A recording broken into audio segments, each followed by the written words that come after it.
Hello, I'm Danny Ellis, And I'm Claire Groot. and it's September the 18th, 7 o'clock. It's time for the news.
Welcome back. Hey, Claire. Hey, Danny. How are you? I'm good. I'm good. How are you doing? I'm good. A lot going on at St. Paul's. The Hill has been just as busy as could be. School started back, and we're trying to get Rebecca on. I think she's a little camera shy, though. Well, she's got a lot going on. She does. She does. The school stays busy. It does. It does. Everything's busy. The RCI started back, and just so many things that are happening. But we got some things going on with the 5K. What's going on with that? Do you know much about that? The Growing Mind, I guess there's a lot of parishioners that are involved in a nonprofit organization. It's called the Growing Minds Foundation. Like I said, it's a nonprofit organization for children with special needs. And they are able to raise money and get those children the medical necessities that they need. So with that, there's going to be a fall festival the first weekend of October with a 5K, a color run for kids, and I believe Matt and the Knights, y'all have the food. Is that right? We're helping provide food as a source of income for that organization. All right. Right. Well, more with Matt whenever we get back. For victory in life, we've got to keep focused on the goal, and the goal is heaven. The key to winning is choosing to do God's will and love others with all you've got. Sacrifice, discipline, and prayer are essential. We gain strength through God's word, and we receive grace from the sacraments. And when we fumble due to sin, and it's going to happen, confession puts us back on the field. So if you haven't been going to Mass weekly, get back in the game. We're saving your seat on the starting bench this Sunday. Welcome home. Welcome back. We have Matt Farrer with the Knights of Columbus with us. Hey, Matt. How you doing, Dan? Oh, good. Good to see you tonight. So I guess the fair booth, y'all had the fair booth at the fair. We did, and it went exceptionally well this year. One thing we did this year that really improved everything for us was the fact that we started doing lunch.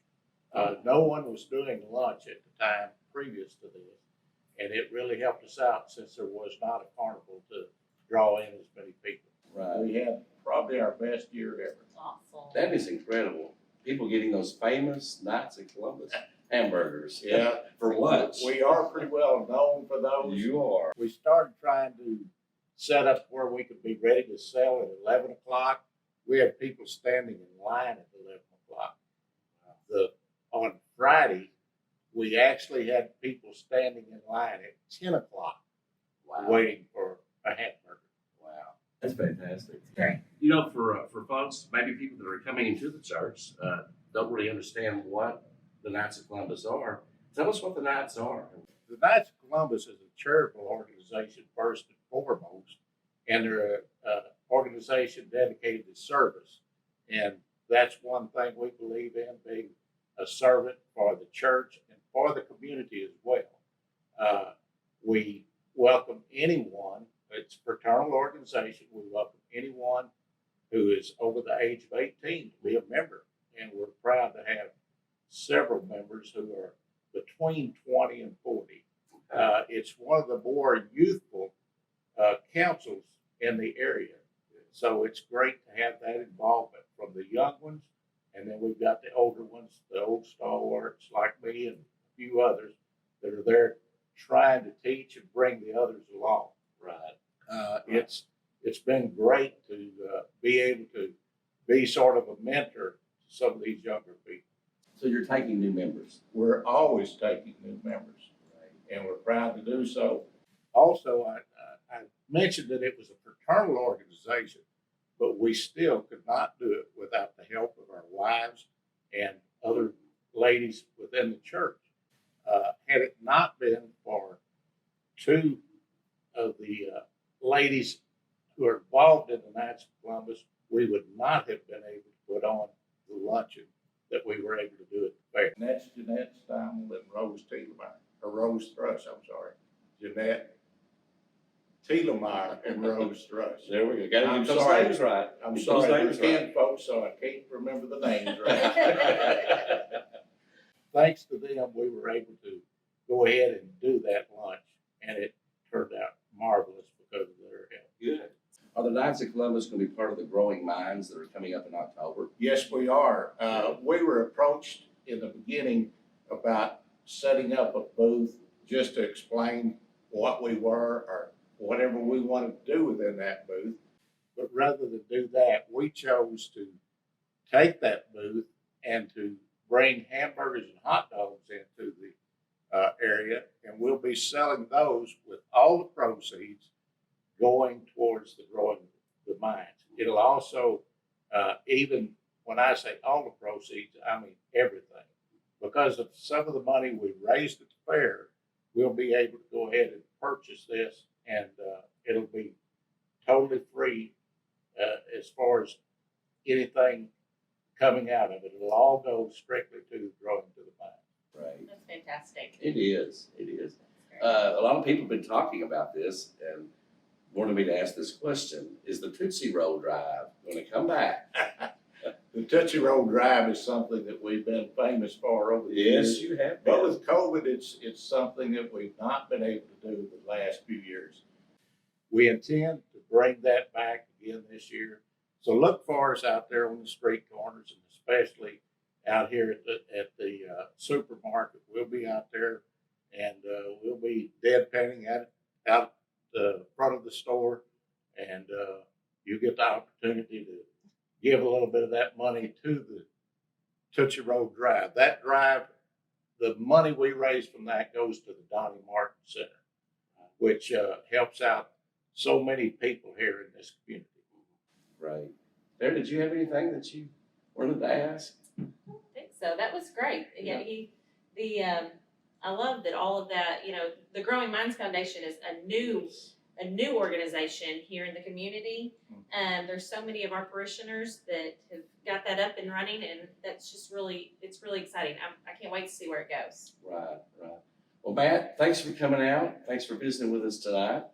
You don't get off that easy. Oh, you got questions for me? You gotta ask what we do for the church. Well, that's right. That's right. Okay, what do you? You got me. I know you do a lot for the church, and oh my gosh, you got me. I really thought he was going to scold me. I didn't know what he was going to do. What do you do for the church? What do you? Our organization has been fortunate enough over the past year to be able to raise money from our Lenten Fish Prize and the crawfish boil that we do out at St. John's, that we were able to raise enough money to give back to both St. John's and St. Paul's to the tune of little over $3,700 to St. Paul's and $2,700 to St. John's. And that's to go for the new addition to the hall out at St. John's, and also for the Parish Life Center here at St. Paul's. Right. Also, we're involved in helping do maintenance here at the church. This fall, we'll be doing a maintenance day where we will be helping out with some repairs here at St. Paul's Church, and we'll be doing all that free of charge to the church. We're happy to do it anytime we can be of service to the church. We're here. Man, you guys do so much. You do so much, and we're really proud of our Knights and the ministry that they have here at St. Paul's. So I'm going to go to commercial break if it works for you. That'll be fine. Thanks, man. You're quite welcome. When we return, we have a special guest tonight. Kathi Bergman will be joining us. We'll be right back. It is here where you'll find the best marriage counselor, greatest healer, wisest teacher, and closest friend. It's a place where you'll escape the chaos of the world and find the lasting peace that only comes from God. Jesus is personally waiting to embrace you now with his divine mercy and healing love. Jesus is calling you home to his sacred heart today. I need your mercy. I need a Savior. Welcome back. We're having some fun on the set here because Matt really got me a while ago, didn't he? It was great. We got a special guest tonight. Kathi Bergman is joining us. Kathi, Hi, Benny and Claire. welcome to Unity News. Good to have you. And we just wanted to just have a dialogue, talk about some things. You have been very active in the parish for a long time, Yes. and I remember your son Jay used to work for me years ago. So did my daughter. And she did. Well, Yes. yes. So I keep up with everybody with that. So, but I know you've been very active. You've also been very vocal. And there's some things that maybe you want to share with, you'd recently written a letter to the parish council, and I'm on the parish council. And maybe we can discuss some of that, some of your thoughts about the parish, some things that maybe that we need to work on to be a better parish, and what can we do to fix some of these issues? Well, you're right, Danny. I did write a letter to the parish council, and I wrote that letter after having served 3 years on the parish council. The years that I was on the parish council were not very effective years. We were not a very active group, as nothing was put before us to assist with or act on or give input. Right. So I felt like after Father gave a homily that really touched my heart, I thought, I believe I'm going to write the parish council a letter. Now, this was my second letter. The first letter I wrote to the parish council was about the lighting over at the teen room. Yes. Several of us old ladies get together on Sunday night and do a Bible study, and we can't see to walk up. And I wrote a letter to the parish council discussing the fact that there's no lighting, there's no appropriate lighting. I'm not afraid of boogeymen by any means, but we're old and we fall. And sure enough, there was a response. We got some lighting out there. It was safer. We had been using our own personal flashlights. So that response inspired me to try again. Did the first one work? Yes, absolutely. It did work. So I thought I would write the parish council again and address some issues that were close to my heart. And the fact that you're talking about the growing minds and inclusiveness, that's a big issue for me in our church. I would like each and every parishioner to feel included. I want them to feel like the ministries that we have are open to everyone. And I don't think we've been doing a great job of that. Right. We need to be more mindful of asking individuals. Sometimes all it takes is, hey, could you give an hour? Hey, could you bake a cake? And people will surprise you with their positive response. Right. A lot of times we just do a general, or those of us that have done do again and again and again, and we forget to include others. And I think we fall short there. There are certainly people who are not going to do things, but we need to ask. We need to ask them. I think that the letter I wrote has had such a profound and positive effect on this particular parish council because they have taken such action. Communication was an issue. Yes. And Yes. look what we're doing. Yes. Right. It's Yes. awesome. Unity News was a direct response to your letter, because when I saw the letter, I read it, and I was thinking, well, there's so many things in this letter. I don't know if I can address all of this, but at Parish Council, I just spoke up and said, look, this communication, I can be a tool to help fix this. Father, what do you think? Told him what I wanted to do. He said, great. So we have a priest that is not just going to take your letter and just crumble it up and throw it in the trash.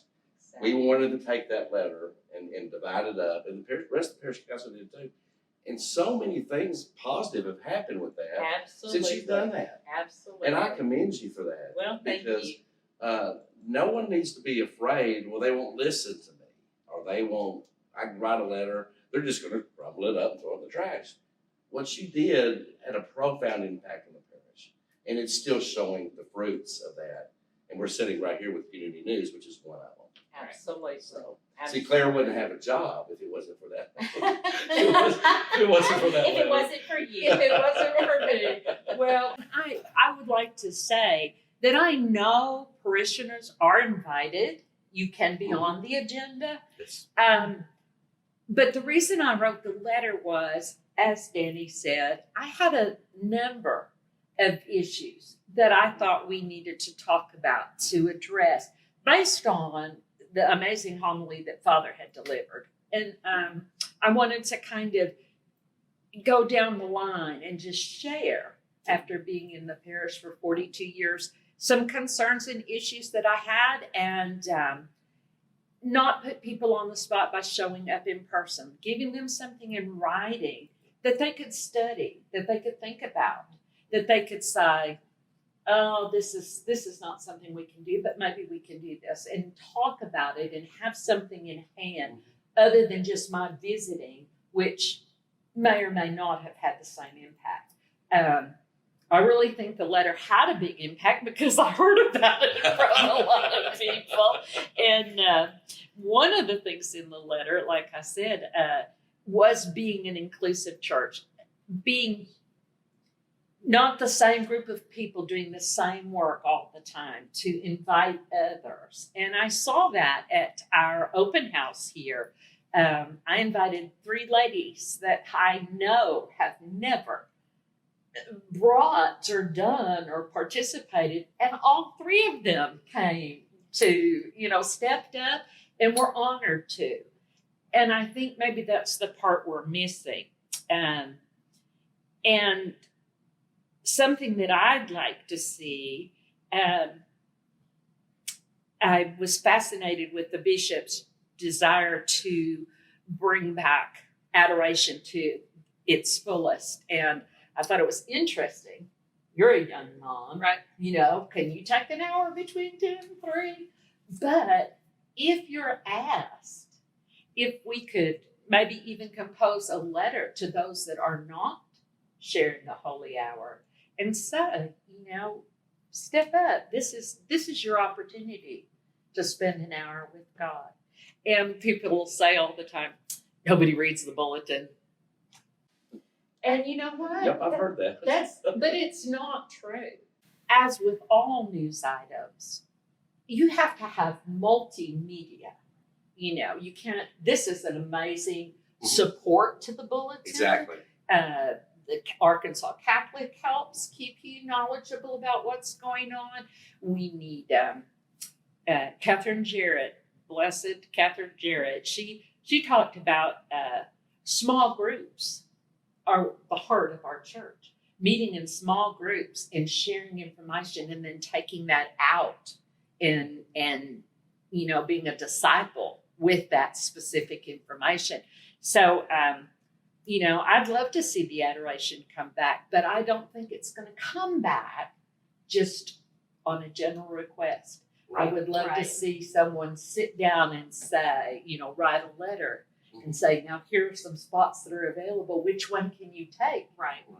Right. Right. And not leave it to chance. Mhm. So, and I also, at this time, I'd love to comment and thank personally Pink Vaults. Oh, yeah. The lighting that we have Mhm. it's just beautiful. It's absolutely aesthetically pleasing. It makes me feel so safe.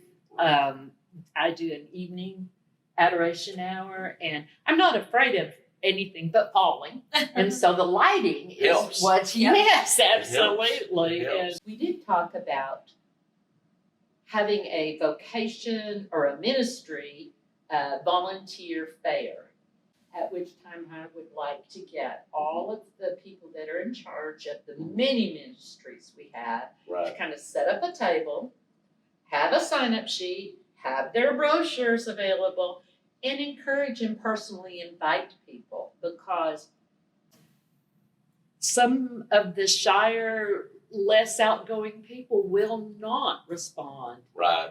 to a general invitation. Right. Right. You know, I we're agree. we're such a growing parish, and we need volunteers to carry the church further, to have more ministries, to have larger ministries, and to help the Knights of Columbus as well. So we need volunteers. So if you'd like to volunteer for something and you're seeing what Kathy's talking about, if you'd send at the bottom of the screen, you'll see our email address. Send us your comments and your questions, and if you'd like to volunteer for a ministry, and we will get you in touch with the proper people to do that ministry with. So don't hesitate to do that. I do remember one of your letters you talked on the second one. I didn't know you were the first one that talked about the lighting. That was an anonymous letter, but I remember that letter. And Yeah, I think I signed it, and the Lord said, "Let there be light." Yes, yes. But that was you. So, That was me. Well, it worked. It worked. It was me. Do you think sometimes that people perceive us, or maybe we are, a little bit cliquish up here on the hill? Do you think that we're not as outgoing or embracing with other people? Absolutely. Okay. I'll share a personal experience that happened to me many years ago. We were having small group meetings in homes with some kind of Bible study, or it was church related. And I remember calling the lady to get directions. I was new to town and to the location. And she said, "Well, do you know where so-and-so lives?" And I said, "No, ma'am, I don't know where they live." "Well, do you know where so-and-so lives?" I said, "No, ma'am, I don't." And finally she said, "Do you know where Catholic Hill is?" And my feelings were really hurt because I'd been attending Mass and other events at the church for 2 or 3 years at that point. I became a parishioner at St. Paul when I moved here in May of '89. So, that was kind of hurtful. And I don't want people to feel like or assume that everything is like that, I'm so impressed and pleased with the recent Vacation Bible School. Oh, wow. Here, what a testimony to sharing. I had my adoration hour during that one, the last evening possibly, and how amazing. 33 volunteers and over 65 kids. That's phenomenal. But that's people asking people, Right. people wanting to do for. And I've had some situations. Dr. Andrew Jensen told me once, we don't think outside of our families, because this was a concern for me. I did not feel Right. a part of this church early on. And he said, we all come from such large families that when we have a party or an activity, a river float, a barbecue, we have so much family that attends, it doesn't occur to us to invite Yes. outside. And, I understand. I don't think it was rudeness or neglect Or or maybe anything even like that. intentional. Right, absolutely. I do not believe it was intentional. But it was enlightening to me when he addressed it that way. And of course, I was bringing it up because I had. It's what you do. Yes, it is what I do.